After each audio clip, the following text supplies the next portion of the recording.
Hello there, everyone, and welcome back to the channel. I'm joined here today by my good friend, the Big Green Dragon, creator of the Dragonverse and fellow Supergirl fan. Dragon, how are you? I'm doing good. Thank you for having me on the channel. I'm really excited to be here. Of course. I've been waiting to talk about this movie for a while now. For those of you who are new, both of us claim to be Supergirl's biggest fans. So, we'll see who holds the title because only real fans will love this movie, obviously. It's just like Star Wars, everything is great, everything's perfect, and you're just a hater if you say otherwise. And never mind the fact that Mando Grogu is a box office failure or anything. But all jokes aside, Dragon, what are your honest thoughts on Supergirl? My honest thoughts on Supergirl would be that unfortunately, it is very, very mediocre. There were certainly parts it's like, okay, that's cool. Or there were the beginnings of explorations of certain themes. It's like, oh, maybe they'll dig into that. But they didn't, and it went nowhere, and it was like, ah, I see. Well, okay. So, yeah, that is my gist. I saw it. Not the worst thing I have ever seen before, but there are some people who are like, oh, it was great. I don't understand the hate. I'm like, guys, watch the movie. Watch the movie, Watch the movie. and you'll understand people's complaints. Yeah, I I'm pretty much in a similar situation. I tend to be more lighter on my criticism of things if I can tell that there's at least effort and heart into it. Um, so what, as it comes to this movie, I didn't love it, but I liked it. I enjoyed my time at the theater. Um, that being said, I do understand why people don't like this movie, and we can kind of get into some of that.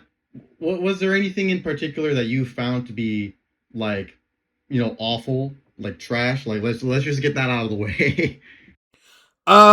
As for trash, let's be honest, I've said it before, I just don't like James Gunn's style of music.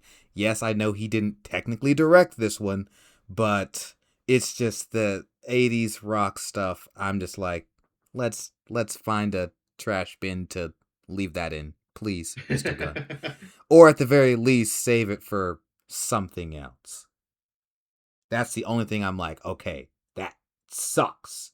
And I would say the only other thing that I would say that sucks would probably be the villain, who, for the sake of this review, I will be referring to as Creme de la Creme, The like because that's Krem. the only way I can remember him. Yeah, that's fair. Yeah, I guess just for everyone watching, there will be heavy spoilers, obviously. So click away if you don't want, spoilers. In terms of the music, I generally agree. I mean, I enjoy James Gunn's style. Like, I'm not opposed to it, but I think here was a bit of a problem, especially like that final like battle scene where they're playing like the middle, like they're like a remade version of that. I'm like, why did we pick this song? Mm-hmm. It just felt like so out of place. It's like we couldn't have picked like something cooler.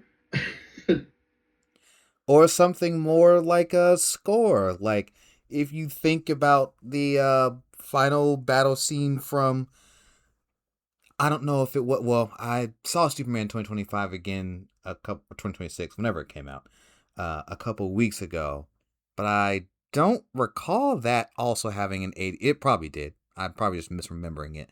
But, like, give it an actual, that's when the score, and, you let the composer do their work and just let them make an awesome song for the finale. But, that's not quite what we got.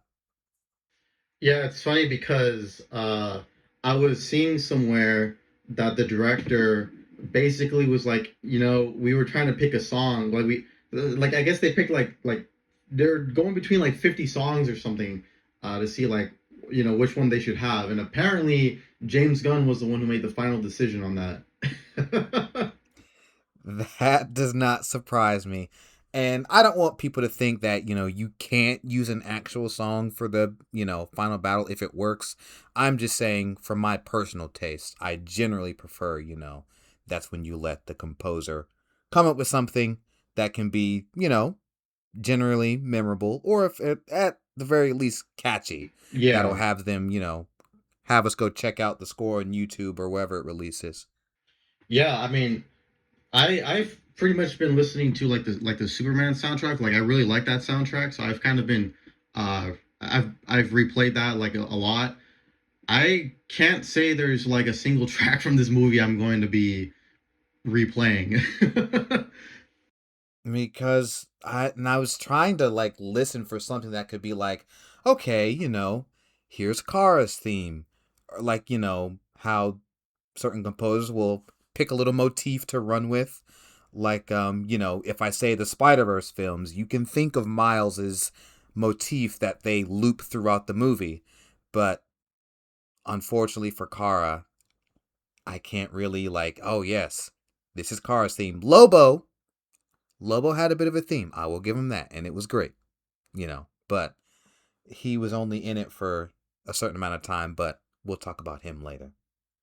Yeah, I think I watched it a second time right now. I just came back and I this time around I did kind of pick up on a motif, but they used it like maybe once during like the final battle when she when she got in her suit and stuff. Uh I kind of noticed it then, but it's also not like entirely memorable. So it's like, again, I don't really understand why we didn't just let the composer compose. Let the composer cook. Exactly.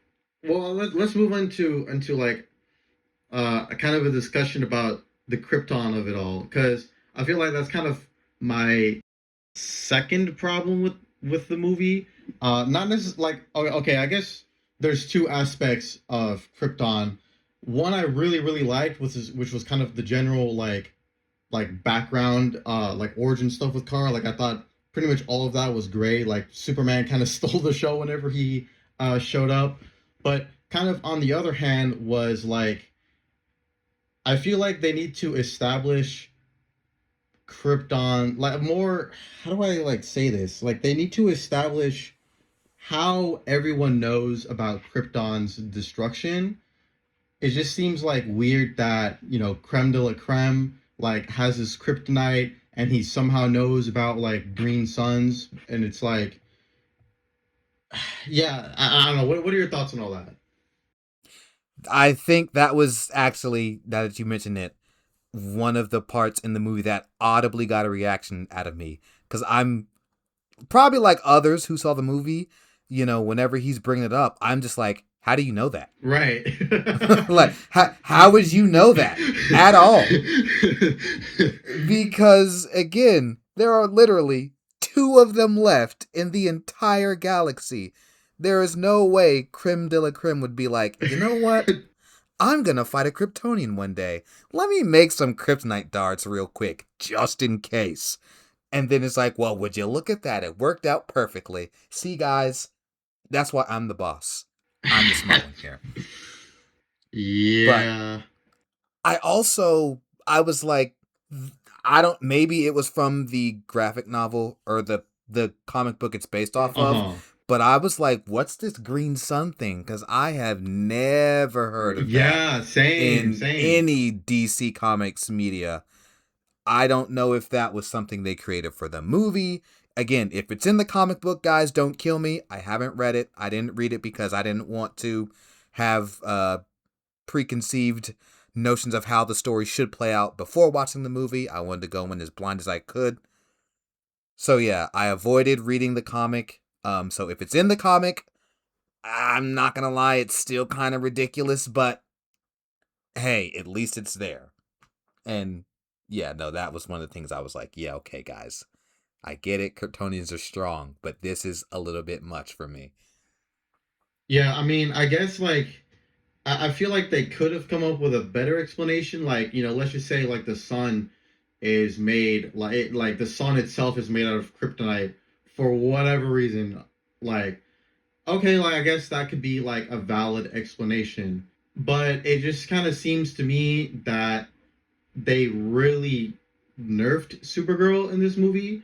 That was kind of a big complaint of Superman from last year was like, oh, Superman is too weak or whatever. And I didn't have a problem with Superman like in his power scaling in that movie, but here I started having much more of an issue with how they power scaled Supergirl. It's like, they always kind of had to come up with an explanation for why she couldn't use her powers or why she was weak. It's like, are we serious right now? Yeah. And it's like, okay, guys, let's use your script to its advantage. You guys have been writing the whole time. She goes to planets with red suns, so she's depowered. Why couldn't the second sun have just been a red sun? That was literally Like what I was thinking. that's that's been a whole thing in this entire movie, but instead we pull this green sun out of the hat, and it's just like, okay, I guess. But I think, yeah, it's like, okay, red suns depower them, yellow suns power them. That was a very easy fix there, but I guess they wanted to, raise the stakes, even if it's a little, artificial. Yeah. But raise the stakes with the kryptonite suns. Cause like, oh, this will actually kill her, not just depower her. But I also agree with your point about the deep, nerfing Supergirl, because it's like I'm watching the fight scenes and they're hitting her and they're affecting her, but then as of course she gets stronger, she's not as effective. It's like, okay, are these brigands strong enough to hurt her or are they not? Like, Right. where are we on that? Because you can make them strong enough to hurt her. I wouldn't have had a problem with that. But I just don't think they decided on that properly, where on that spectrum they wanted to go. Yeah, and it's like I like for certain scenes, like I kind of understand to a degree like why she wouldn't use some of her powers. So like kind of for example, like the big fight scene on I think the planet's called like what was it, like Bilki, like the Mm-hmm. like the brigand planet. Um I can see why she wouldn't be going like, Ultra Instinct there because there's, I guess, like civilians in the way. There's like the slaves that she's like, I guess, trying to protect. So I to a certain Right. extent, like in that scene, I could see why she wouldn't want to go crazy with her laser vision and all that. Maybe she, hit someone.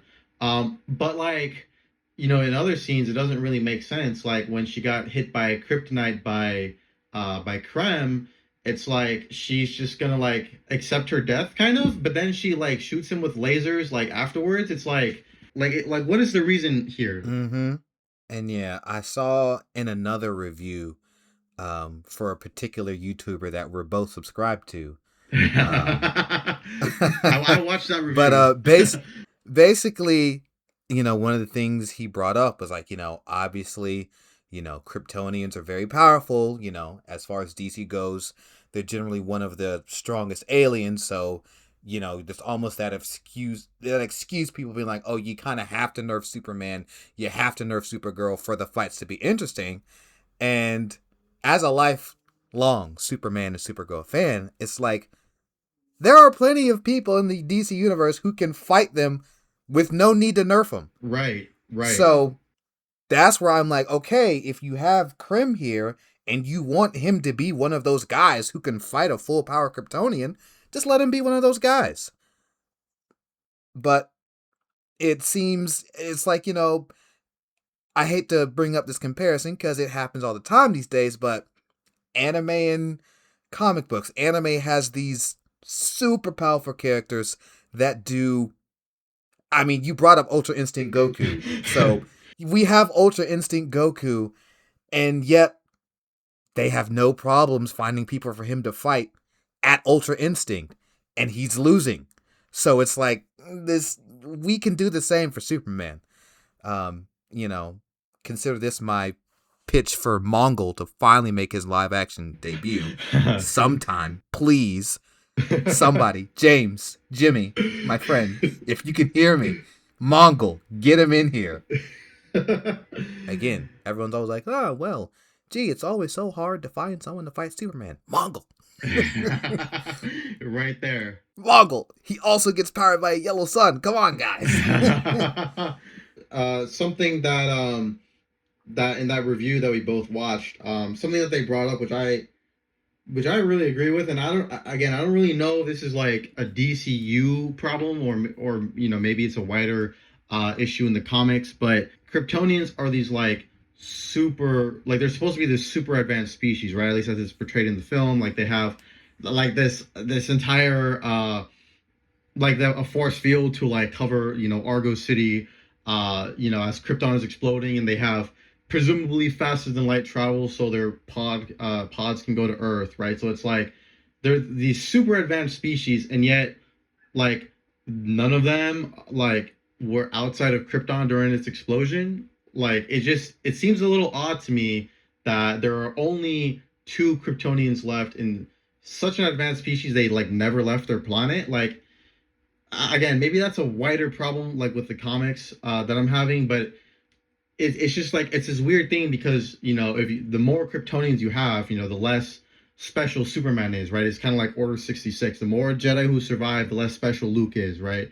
On the other hand, Right. like it's not like some of this world building that they're presenting like doesn't logically make sense. No, I agree. It's like they were sitting there over time. Even if you just think about it, like, okay, your planet just exploded. Your entire, Argo City is, preserved in a bubble. Did you guys think that was going to be sustainable for forever? Even without the kryptonite eventually poisoning you, it's like, well, we got to do something, right? And Zor-El and Allura-El, they're pretty smart people, as we saw. They were able to build a rocket based off of Jor-El's designs to save Kara. So it's like, there were other options here rather than just being like, all right, guys, our city's floating throughout space, but don't worry about it. It'll be fine. It'll be fine. It'll be fine. That was pretty odd. Outside of all like that portion, as I kind of mentioned earlier, I did really like the stuff like pertaining to like the characterization of like Kara's past on Krypton. Like I thought all of that was pretty good. Mm-hmm. And like every scene like between her and Clark, like I loved it. Oh, yeah. I will again talk more about her later, but shout out to Millie Alcock for learning yet another fictional language and executing it well. I That mean, is first true. obviously House of the Dragon, she had to learn don't butcher me in the comics, but I'm the comment section, but I'm pretty sure it's Valyrian. But she had to learn that for the Game of Thrones universe. Now she had to come here and learn Kryptonian. So shout out to her. I mean, that was impressive. That was, yeah, that was. I loved that scene where she meets Clark. She's just like they're completely not understanding each other. And then she's like, why is he in his underwear? That was very good. Even Clark's like, you have no idea what I'm saying, do you? And it's like, nah, buddy, she doesn't. Not a clue. Yeah, David Cornswood as Superman, dude, like that's like perfect casting. It was good to see him back in here. Yes. I know it wasn't much, but the few scenes he was in here, no, I was like, my goat, there he is. I can't wait to I mean, apparently, according to Mr. Gunn, she's gonna be heavily involved in Man of Tomorrow. So I look forward to see what both of them cook up together. True. Cause well, we're already getting some pretty good Superman, Supergirl stuff in My Adventure with Superman. But that's a different Yes, conversation. that is a different conversation. So, what were your like overall like? What were your thoughts on the Brigands, like in general? Like not even just Krem, like everyone. um, they were serviceable antagonists for, you know, the film. I I didn't I like, there was the whole thing about I know they threw in the part about, of course, they're an all male race, so they need females to reproduce. I guess, to make them evil, you have to throw in they take women against their will. But it's like, again, it's one of those things. It's like, I'm pretty sure they could find some willing ladies in the entire galaxy who wouldn't mind to be like, yeah, sure, why not? But Right, or I like, guess, yeah, or they could you have know. like found a better way to like incentivize, rather than just, like human trafficking. Right. But again, they're evil, so I get it. I'm not gonna harp on it, but they're evil. I get it. They were fine. Yeah, I guess just they were serviceable. Not, I'm not gonna remember them, but they were there and they did evil things. That is true. So for me, they kind of reminded me of the Yuzan Vong a little bit, uh, Hmm. from the expanded universe in Star Wars. Yeah. Um, in both good and bad ways, I suppose. I guess like one of the big controversies around the Vong when they were first published was that they were kind of like too edgy, uh, and I think that's kind of what you were talking about with the whole, uh, female slave stuff. It's like, you could have come up with a better explanation. Uh, I guess at least with the Vaughn, there kind of like was an explanation in the books. It's like, these people are from like another galaxy, and they kind of they've over the thousands of years have kind of formed this religion against anti-droids, and Mm-hmm. like I guess like masochism. I don't exactly recall like why the Vong are masochists, but No, they were wild. it's uh but so at least there was kind of an explanation. I feel like with the Brigands, they kind of could have delved into that a bit more. I feel like that would have kind of fleshed them out a bit more as villains. But yeah, I mean, I think they were, yeah, as you mentioned, serviceable villains. I mean, I will say, like, this movie was definitely darker than I initially thought it was going to be. Like, again, like the trafficking. There was that Mm-hmm. scene where Krem, like, kills that girl. I was like, oh, okay, that's kind of, I was not expecting that. Um, Yeah. Oh, yeah, yeah, yeah. I did think, I was like, oh, is he gonna rescue him? I was like, oh, wow. Okay. They actually went through with it. yeah, Nice. yeah. Um, Yeah, and the stuff with crypto again, that dog can't catch a break. Yeah. Poor Oh Krypto. my gosh, bro. I will say for Creme de la Creme, the only well, let me say this. Another, I guess, small issue I had with him was the very beginning scene when he, kills Ruthie's entire family. Yeah. It's like they agreed to give him what he wanted, but he basically got, I don't want to say jump scared by the brother, but I mean, let's be honest, he didn't have to kill him. Yeah, yeah. He could have been like, oh, it's a dumb kid, and then just went, got the weapons, and been about his day. But I guess, again, again, he's evil, so he just, kid was scared of his sister at the wrong time, and he died for it. And then he's like, well, might as well kill the rest of you. That was the only thing I was kind of like, okay, I mean, I guess. I don't know. Again, I don't know. I'm assuming it's different in the comic, but if it's not, I'll be like, wow, that's a interesting choice. He's just like, oh boy, I'm gonna kill him. Huh, axe. But before people call us haters, we should probably get to some stuff we liked. We're almost a half hour in. Dang, that's true. Wow, as time goes by. That is crazy. So stuff that so I already mentioned the Krypton stuff. Like Mm-hmm. I thought that was all great. I think kind of to expand on that a little bit, I think like personally, I think the second half of the film is like the strongest.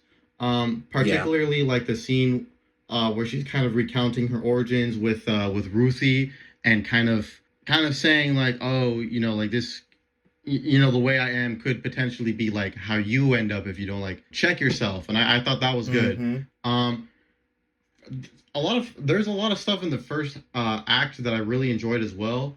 Um, I especially liked all of the scenes with the aliens. Like I really liked that scene on the bus with the tech pirates. I like that scene. You know, you got to see all these like different aliens like kind of reacting to the Mm-hmm. situation. Also, I was not expecting Seth Rogen. I was about to say, yeah, Seth. I was like, Seth Rogen, what are you doing here, man? Don't you don't you have voice lines to record for Invincible? Yes, of course.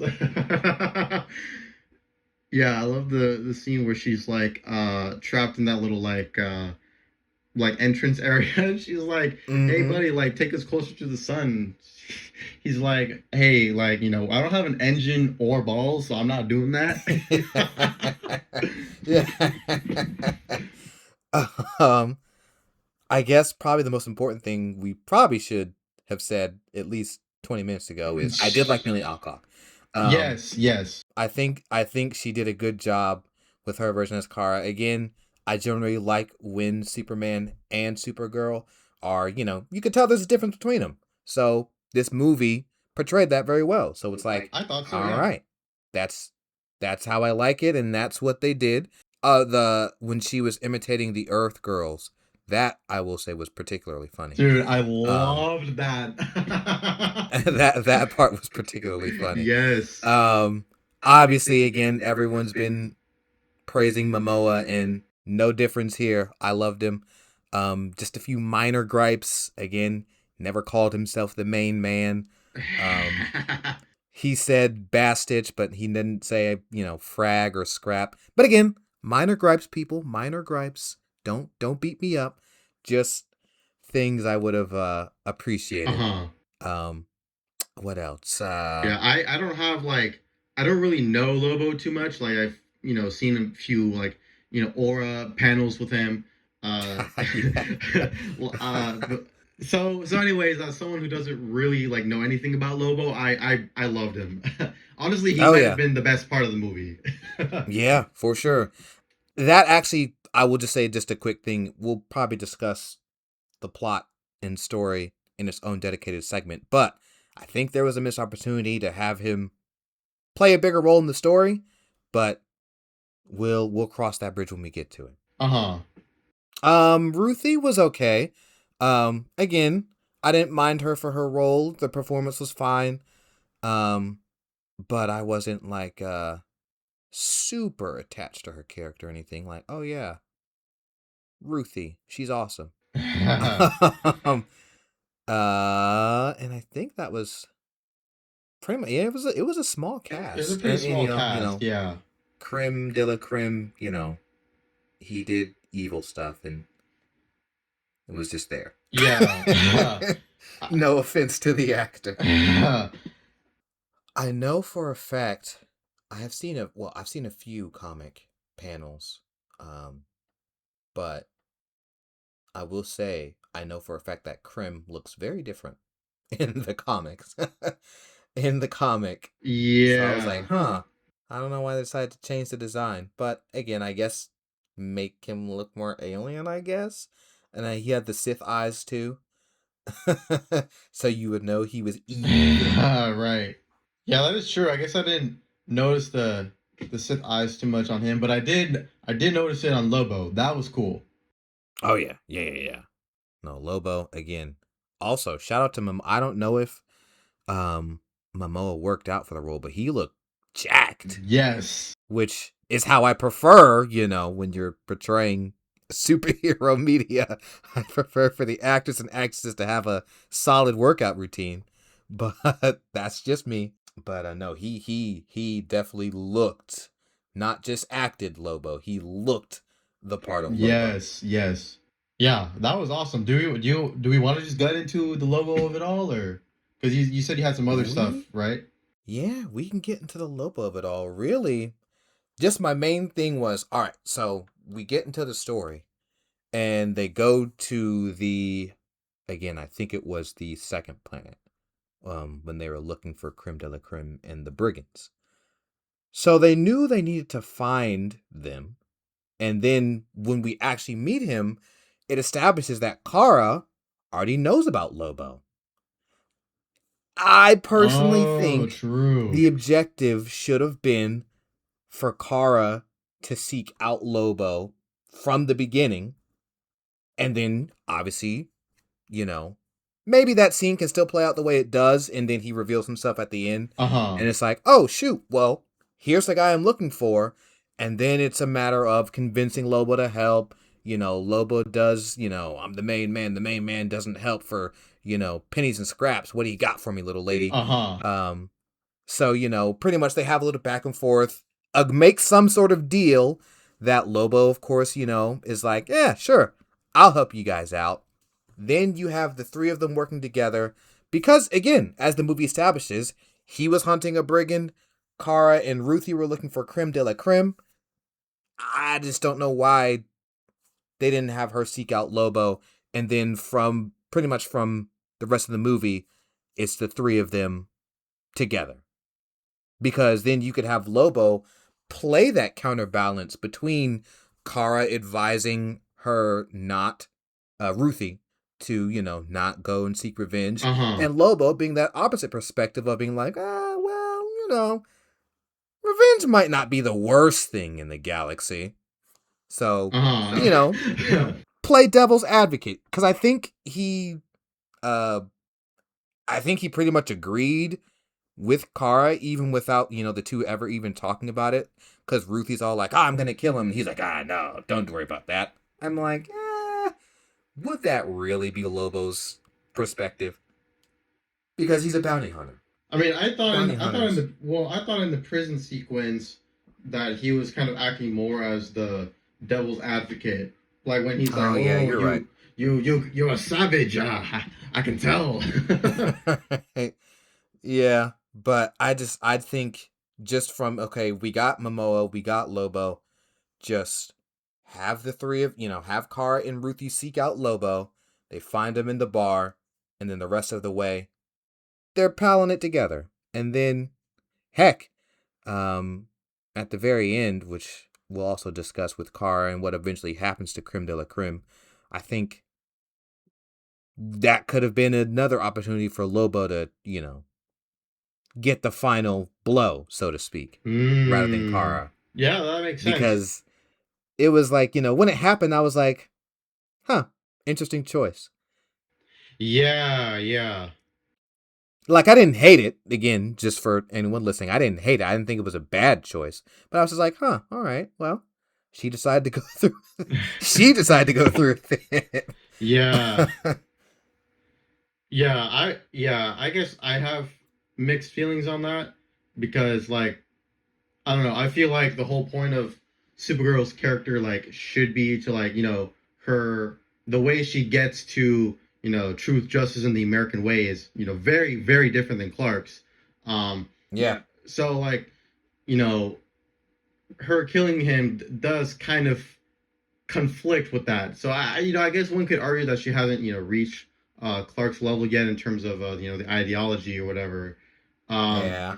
But I don't know. Yeah, I think I do agree that, if we went with your kind of, your version where Lobo is the one who does the killing blow, I think that would have served Kara's character a little better.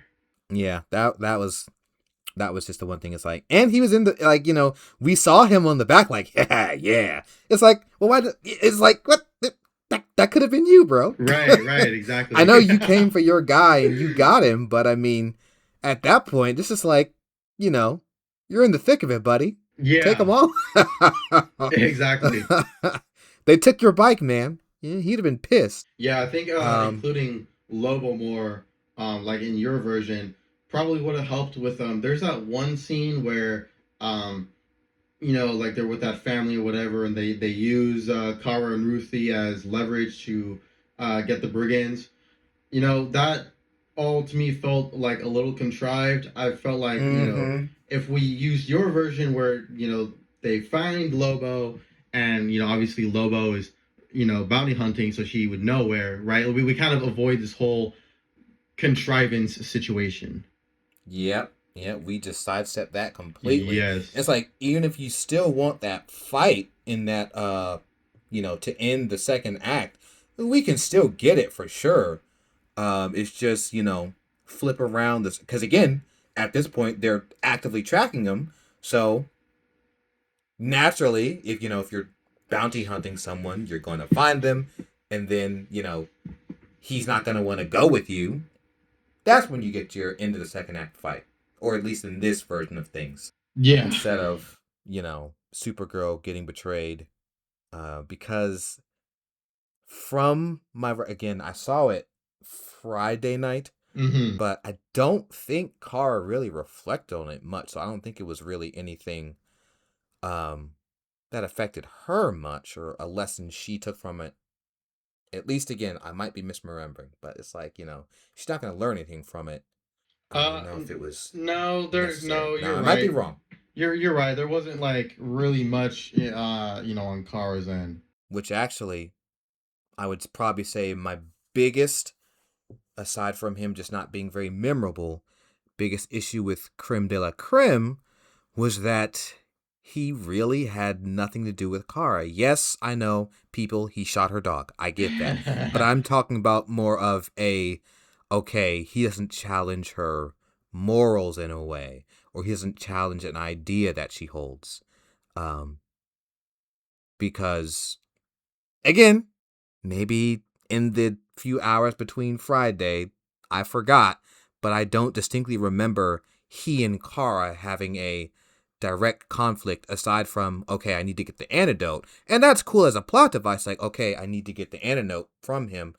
But I'm just talking about from Kara believes this at the beginning of the story. Krem is the opposite perspective. The two clash because of that. And also, you shot my dog, give me my antidote, right. You jerk. But it was more so he was there for Ruthie's perspective, which again, she is, I suppose, a main character in the story, which is fine, but it's called Supergirl, not Ruthie. So, I just don't think, again, please don't butcher me in the comments if I'm misremembering, but I don't think Krem de la Krem challenged Kara's beliefs in any particular way. I don't really, I mean, again, I just saw it. I really don't recall there being much. I mean, I think there was maybe that one scene where he was like injecting her with kryptonite. I don't really exactly remember the dialogue exchange, but there was something, to the effect of, look how weak you are, or whatever. I don't know. There was some kind of something there, but it wasn't anything, too crazy. It's one of those things where it's like, okay, if you're going to have a villain who's completely irredeemable, completely evil, like, make that like your strength. A lot of people like to say, we need a deep villain. We need, whatever. We need this villain to have this, like, tragic backstory or reasoning for doing their stuff. Not necessarily.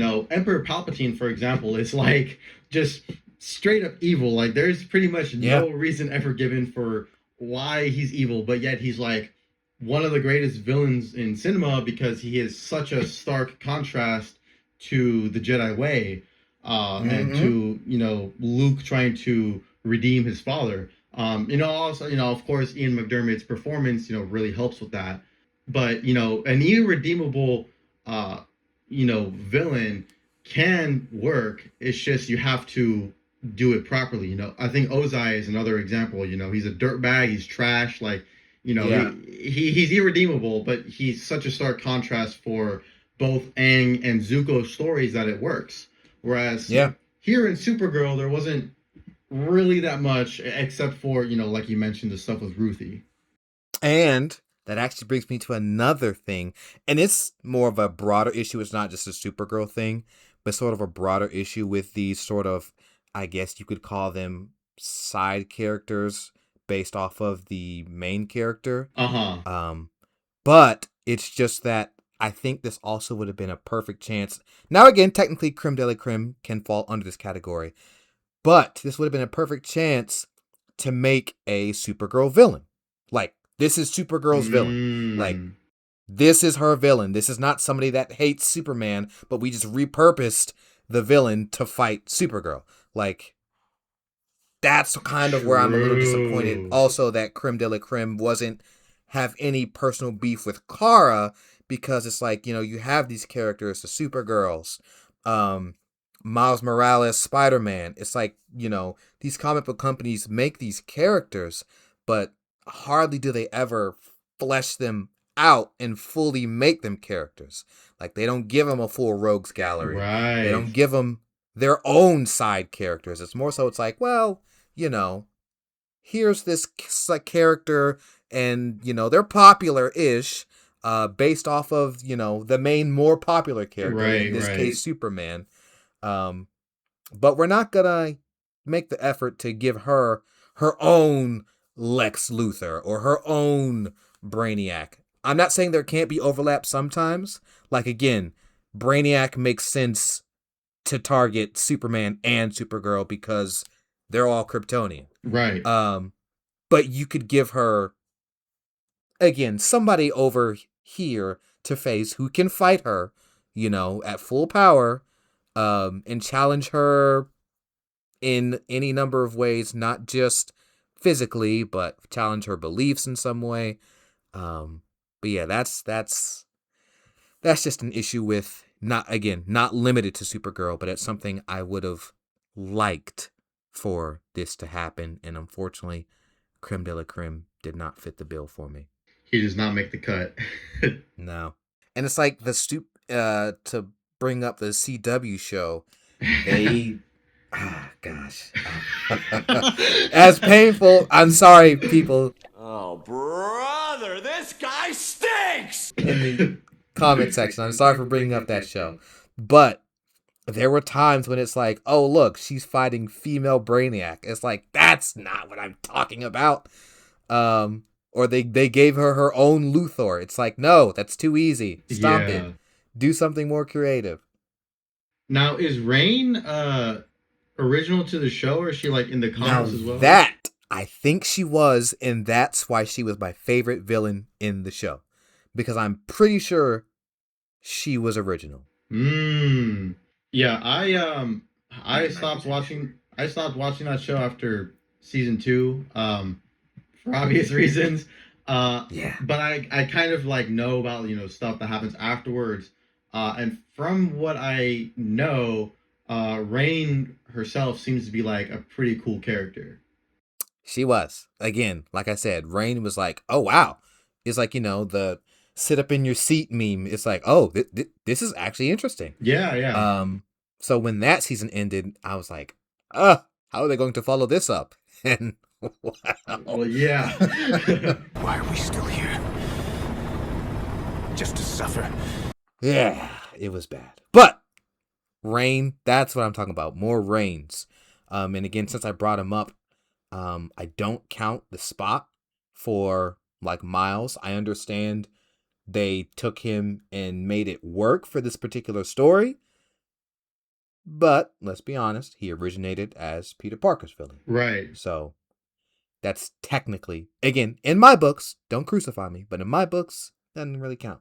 It's a good story. I'll give him that. Same thing with Kingpin. It was a good story in Into the Spider-Verse and Across the Spider-Verse and Beyond Spider-Verse with the Spot, but still, give Miles his own villains. New York, trust me, New York has plenty of crazies running around, especially in the Marvel universe. Yes. Give him his own people to fight, and same thing for Supergirl. Yeah, I agree.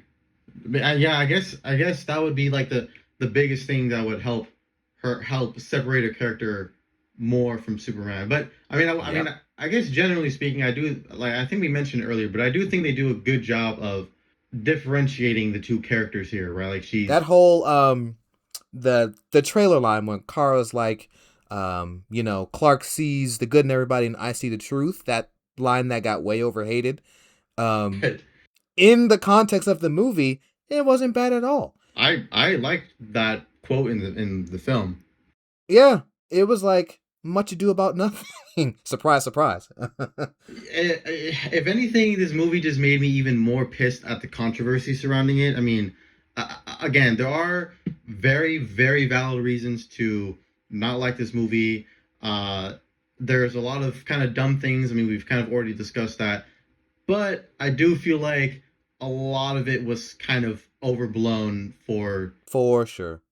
some of the controversy. It's like it's very clear you didn't watch this movie or ever wanted to give it a chance, kind of thing.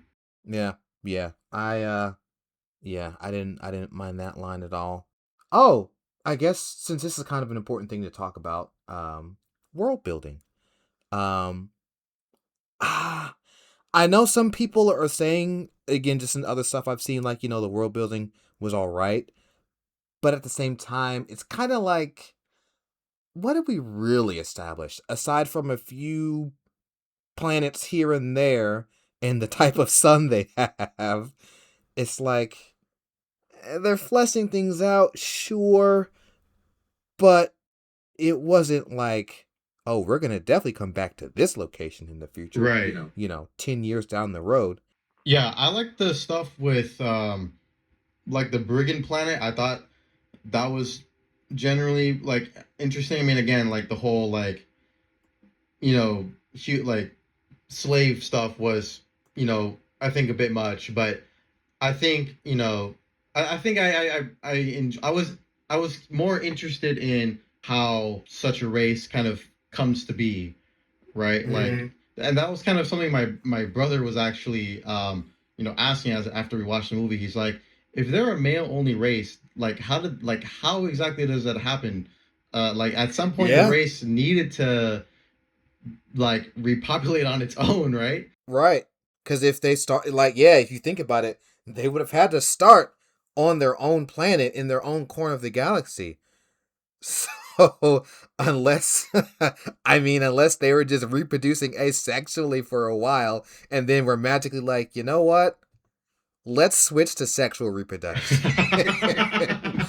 Let's ditch that asexual stuff behind. Let's get the ladies. Let's get the ladies, guys. Yeah, kind of as I mentioned earlier with like the Vong comparison, like I found the Brigand stuff interesting, but I do kind of wish they delved more into that, which I guess in some ways is kind of is a positive because because I am interested, right? I am curious about how the society functions. Mm-hmm. There are other films like Ant-Man Quantumania where I just don't care, right? Like Yeah. Still haven't seen that one, by the way. it's I really don't recommend it. So yeah, I think the Brigand stuff, like everything like on their planet was interesting. I think the intergalactic like traveling system, like I think that was that had potential for more because and this is kind of something I've thought about for a while, right? Because it's like Superman and Kara, like they need the yellow sun to do stuff, right? So it's like, like before this movie, I was like, well, how exactly could they ever like leave like a solar system? Like that wouldn't make any sense if they're like that far away from the sun.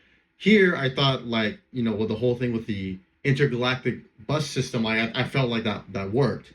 Yeah. Yeah, I mean, I feel like they could have delved more into that, like because again, like we only like see like two planets really for that bus system, so it's like, okay, like how like advanced is this? Like they could have done a little more with that. Again, kind of going back to your thing with Lobo, like if they used that bus system to like travel to find wherever Lobo is, that could have expanded on that more. Absolutely. And that's when you can do some more interesting world building that people would probably care a little bit more about with Lobo. It's like, he's the last of his, he's also the last of his race. True, right. So it's like, obviously, very different circumstances for him and for Kara. In Superman, I don't know if you know, but let's just say his was much more intentional. Yes. Well, they mentioned that in the movie, right? Oh, I think they did. Yeah. They might have. They might have. Yeah. But I think just for a small little moment, like, it could have been where Kara's whole thing was dealing with, how she has no people. And then Lobo just be like, I don't care. They're all dead. Screw them. Now I will say, Supposedly they cut out like 30 minutes of the movie, like in the editing room. Yeah, I heard about that too. Um, that's a lot of time.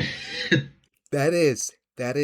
I don't know if it's true or not, but I heard it was specifically related to Creme de la Creme and his backstory. Oh, So maybe that would have, I don't know if it would have saved him, but it might have given him a little bit more for us to chew right, on. more oomph. Another aspect of world building, which kind of goes back to your point earlier of it being like kind of just okay. You know, one of the bigger complaints is that basically like all the planets look kind of the same in this movie. And that's like I would probably agree with that. I mean, I thought the Brigand City, I thought that was pretty different. Plus the gas station, like I thought That that one was was, fine. yeah, that one was definitely different. Yeah, but the one that she was in, like the beginning of the movie, like the Red Sun planet versus the Dual Sun planet, those were basically the same. I Yeah. feel like I would have liked, like I thought the final battle itself was, action wise, like generally pretty good, but I feel like the environment itself could have been better. Like we didn't need this like kind of desolate wasteland looking place. Yeah.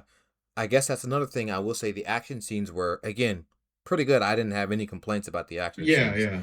when they were happening. I was like, oh, okay, yeah, very, very, very, That very that good one choreography. combo that she does at the end, that was sick. Mm-hmm. Let's see, any other mage? Oh, one. Okay, I will say probably my favorite part of the movie was the part after the brigands leave in Act Two, like they do their teleportation, and she goes up into space and just starts like screaming like that. That scene, like Oh, I yeah, loved it. yeah, yeah, yeah, yeah. That was a great moment. Yeah, like and the like that was like the one time like the music like really like worked for me. Yes, I agree. I agree, 1000%. Yeah, like thinking back to crypto. No crypto. Poor Krypto, little guy. It's worse for me because like crypto really reminds me of my dog. Yeah. Like, Well, my also dog. reminds James Gunn of his dog. Yeah, supposedly they had supposedly he was like very strict on like how how crypto was supposed to behave.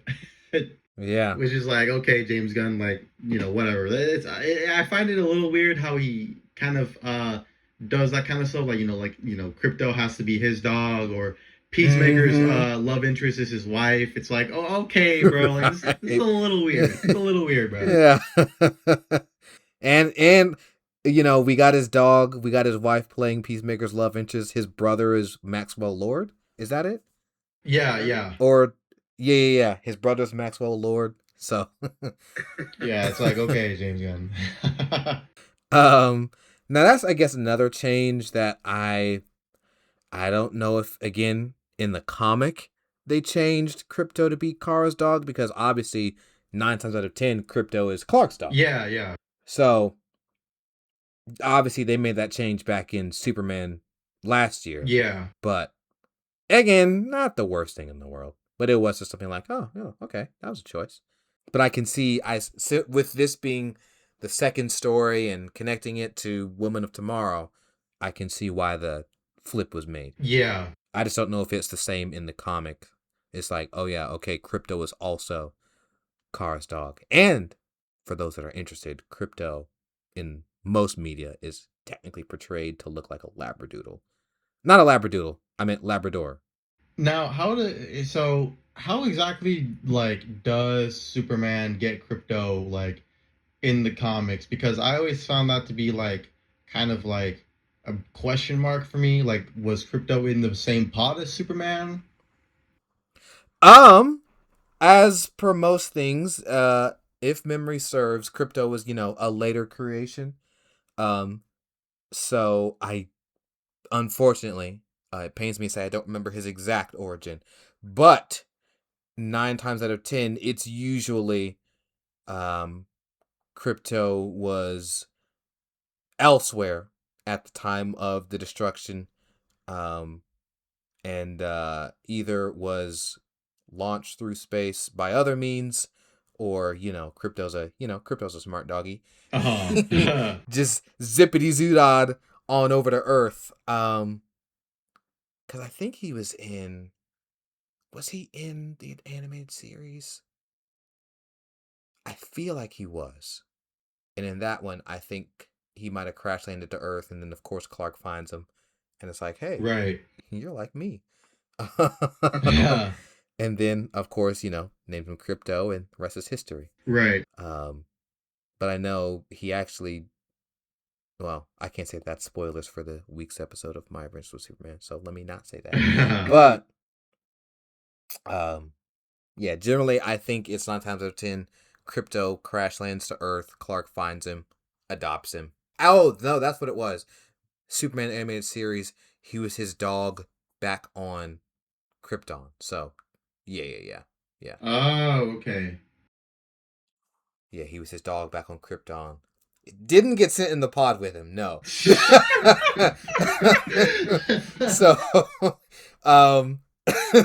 but I think I'll have to look it up, but I think Krypto might have went with the rest of them. You can't be serious, man. You cannot be serious. I think logically speaking, I like this retcon that it's technically Supergirl. Yeah.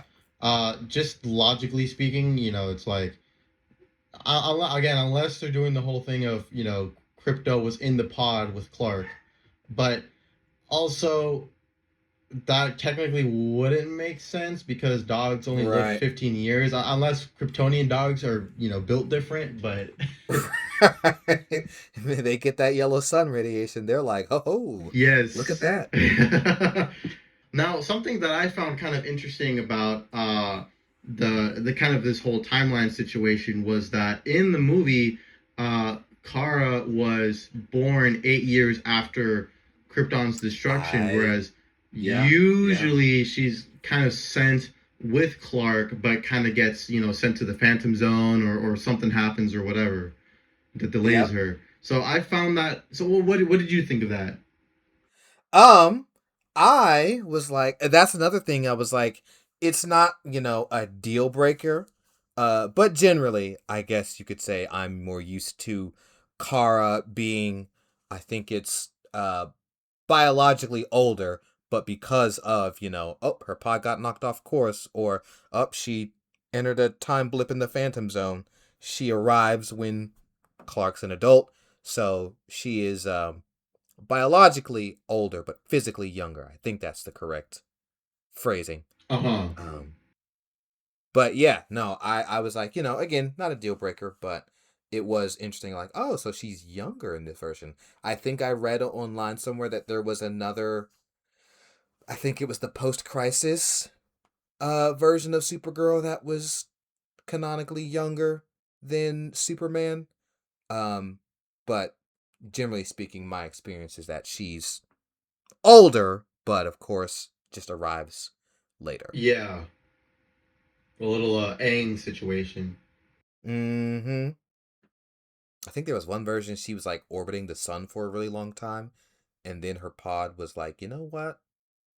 Let's go to Earth now.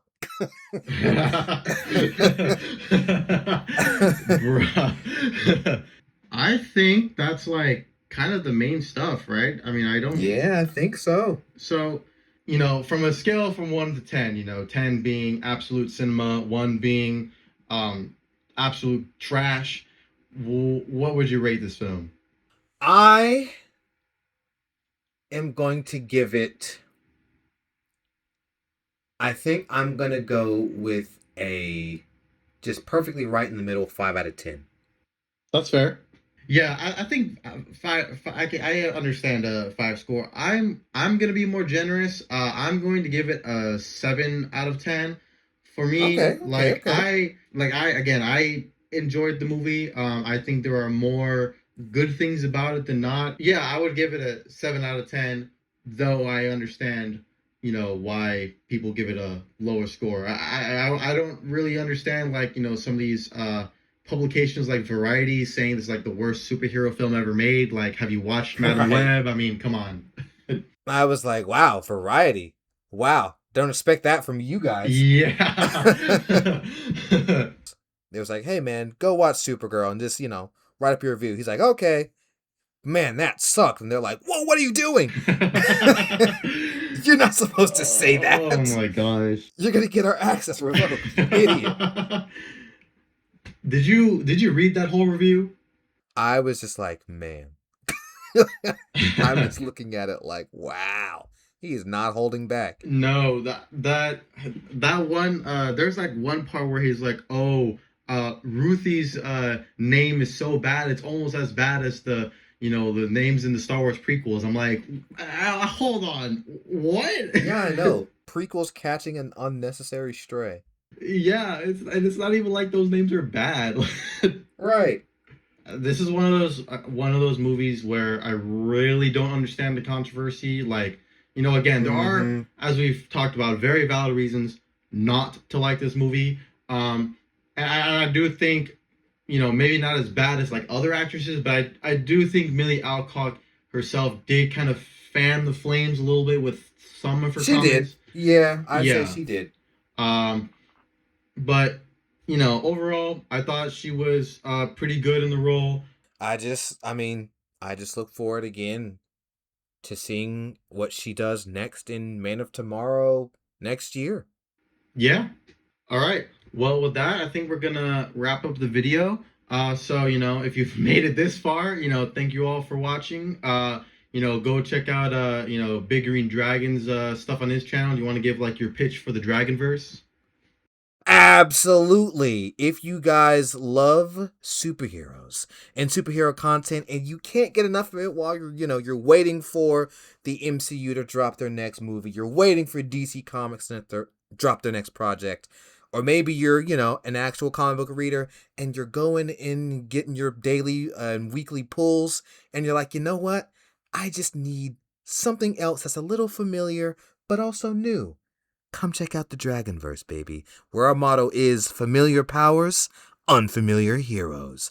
I promise you guys will find something that you like. I'm already, I think, 4 series in. I've got Dynamic Arachnid. I got Myth Girl. I got Starblade and Martian Marauder. And right now, I'm finishing up the first season of Aquatis.